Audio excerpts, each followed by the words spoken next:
Hello friends, welcome to Defence Matrix. तो आज की इस वीडियो में हम एक काफ़ी इंपॉर्टेंट चीज़ को डिस्कस करने वाले हैं जिसके बारे में ज़्यादा चर्चाएं नहीं होती हैं। तो ये चीज़ हम जानते हैं कि जो 70s और 80s के सोवियत एयरक्राफ्ट होते थे जिसमें मुख्य तौर पर फल्क्रम्स और फ्लैंकर्स हैं, इन्होंने काफ़ी ज़्यादा फोकस किया था रडार के साथ साथ IRST पर, यानी कि infrared search and track system पर, जो कि एक पैसिव सिस्टम है और इंफ्रारेड सिग्नेचर्स को ट्रैक कर सकता है। बेसिकली अगर कोई एयरक्राफ्ट फ्लाई कर रहा है तो उसके इंजन से आ रही हीट को ये सेंसर देख सकता है और उसकी जनरल डायरेक्शन का पता लगा सकता है। तो बहुत लॉन्ग रेंज पर डिटेक्शन यहाँ पर नहीं होता है और बहुत एक्यूरेट नहीं होता है, पर फिर भी 40 से 100 किलोमीटर की रेंज में आप टारगेट देख सकते हैं। और ये डिस्टेंस के साथ, जहाँ पर अगर डिस्टेंस कम हो रहा है तो एक्यूरेसी बढ़ती चली जाती है। बाकी एनवायरमेंटल फैक्टर भी यहाँ पर इन्वॉल्व होते हैं, जहाँ पर अगर ह्यूमिडिटी है, एनवायरनमेंट हॉट है, कूल है, उससे भी एक्यूरेसी का फ़र्क पड़ता है। तो बहुत रिलायबल सिस्टम नहीं है, लेकिन फिर भी सोवियत इसको पहले इंप्लीमेंट कर चुके थे और कई मामलों में ये काफ़ी हेल्पफुल भी साबित हुए हैं,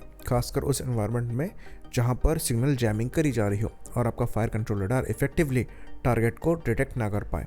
उस समय फायर कंट्रोल रडार की भी बहुत ज़्यादा रेंज नहीं हुआ करती थी। तो ये कॉन्सेप्ट सोवियत यूनियन द्वारा तो अपनाया गया, पर US की साइड पर अगर आप देखेंगे तो वहाँ पर उन्होंने IRST पर रिलाय नहीं किया और मैक्सिमम अमेरिकन एयरक्राफ्ट में आपको ये सेंसर नहीं मिलेगा। लेकिन समय के साथ साथ टेक्नोलॉजी एडवांस हुई, रडार पावरफुल हुए, लेकिन उसके साथ जैमिंग भी पावरफुल हो गई, साथ में एयरक्राफ्ट स्टेल्दी हो गए तो उनका डिटेक्शन और भी ज़्यादा मुश्किल हो गया। तो ये चीज़ महसूस हुई कि जो एक्टिव ट्रैकिंग है वो अब उतनी कारगर साबित नहीं हो रही है और आपको यहाँ पर इसको एड करने के लिए एक सिस्टम चाहिए। IRST, जैसे कि हमने बताया, बहुत ज़्यादा एक्यूरेट सिस्टम नहीं है, लेकिन अगर आप उसे सेंसर फ्यूजन के थ्रू इस्तेमाल करते हैं, जहाँ पर आपके पास रडार डेटा भी है, उसके बाद डिफरेंट फाइटर जो फ्लाई कर रहे हैं उनसे भी डेटा आ रहा है, जो सपोर्ट एयरक्राफ्ट है वैक्स जैसे उनसे भी डेटा आ रहा है, और उसके बाद जब IRST का डेटा भी यहाँ पर ऐड हो जाता है तो एक एक्यूरेट पिक्चर आपको मिल जाती है, स्पेशली ऐसी कंडीशन में जहाँ पर एनिमी का एयरक्राफ्ट स्टेल्दी है या फिर हैवी जैमिंग को डिप्लॉय कर रहा है। तो ये एक मस्ट हैव कैपेबिलिटी हो गई और जितने भी यूरोपियन एयरक्राफ्ट जो कि लेटेस्ट जनरेशन्स के हैं बनाए गए, उनमें IRST सेंसर को ऐड किया गया, चाहे ये यूरोफाइटर टाइफून हो, चाहे ये रफाल हो। इवन ग्रिपिन में भी पहले ये नहीं हुआ करते थे, लेकिन जो ग्रिपिन E अपग्रेड हुआ है उसमें इसको ऐड किया गया है और US द्वारा अब IRST सेंसर को रेट्रोफिट किया जा रहा है अपने उन प्लेटफॉर्म्स में जो कि इसको मिस करते हैं, जैसे कि F-16 हो गए, F-15 हो गए और FA-18 सुपर हॉर्नेट्स हो गए। तो वहाँ पर पॉड बेस्ड IRST सेंसर का इस्तेमाल किया जा रहा है। इवन F-22 रैप्टर के लिए भी, जो कि एक स्टेल्दी एयरक्राफ्ट है और वहाँ पर विंग्स पे या फिर एक्सटर्नली किसी भी पेलोड को कैरी किया जाना अवॉइड किया जाता है, उसके लिए भी स्टेल्दी IRST पॉड बनाया गया है। तो अगर इतना पेन लिया जा रहा है तो ये शोकेस करता है कि मॉडर्न कॉन्फ्लिक्ट में ये सेंसर कितना ज़्यादा इंपॉर्टेंट हो गए हैं।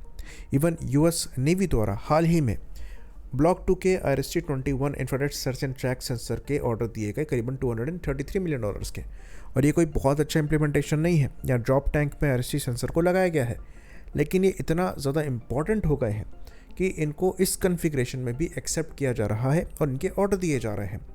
वहीं पर F-15 जैसे एयरक्राफ्ट डेडिकेटेड IRST पोर्ट का इस्तेमाल करते हैं, जो कि लीजन पोर्ट पर ही लगा दिया गया है।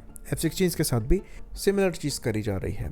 इवन हमारे द्वारा भी तेरस मार्क 2 और आर्म का जैसे प्लेटफॉर्म में ये सेंसर लगाया जा रहा है, लेकिन ये मिसिंग है तेरस मार्क 1A से, और इनके ऑर्डर्स हम ऑलमोस्ट 200 के अप्रॉक्स दे चुके हैं और इनको हम अच्छे खासे नंबर में इस्तेमाल करने वाले हैं। तो क्या IRST जैसी इंपॉर्टेंट कैपेबिलिटी तेरस मार्क 1A में अवॉइड करी जा सकती है? ये सवाल है, क्योंकि मॉडर्न कॉन्फ्लिक्ट्स में स्टेल्दी UAVs का जो यूज़ है वो काफ़ी ज़्यादा बढ़ गया है। अभी हमने कुछ ही दिनों पहले बात करी थी कि कैसे चाइना द्वारा अपने स्टेल्दी फ्लाइंग विंग UCAVs को इंडियन बॉर्डर के पास लगाया गया है, और ऐसे UCAVs को आप नॉर्मल रडार का इस्तेमाल करते हुए डिटेक्ट नहीं कर पाएंगे। IRST सेंसर क्योंकि एक पैसिव सेंसर है, इसलिए उनसे इनको बचा पाना काफ़ी ज़्यादा मुश्किल है।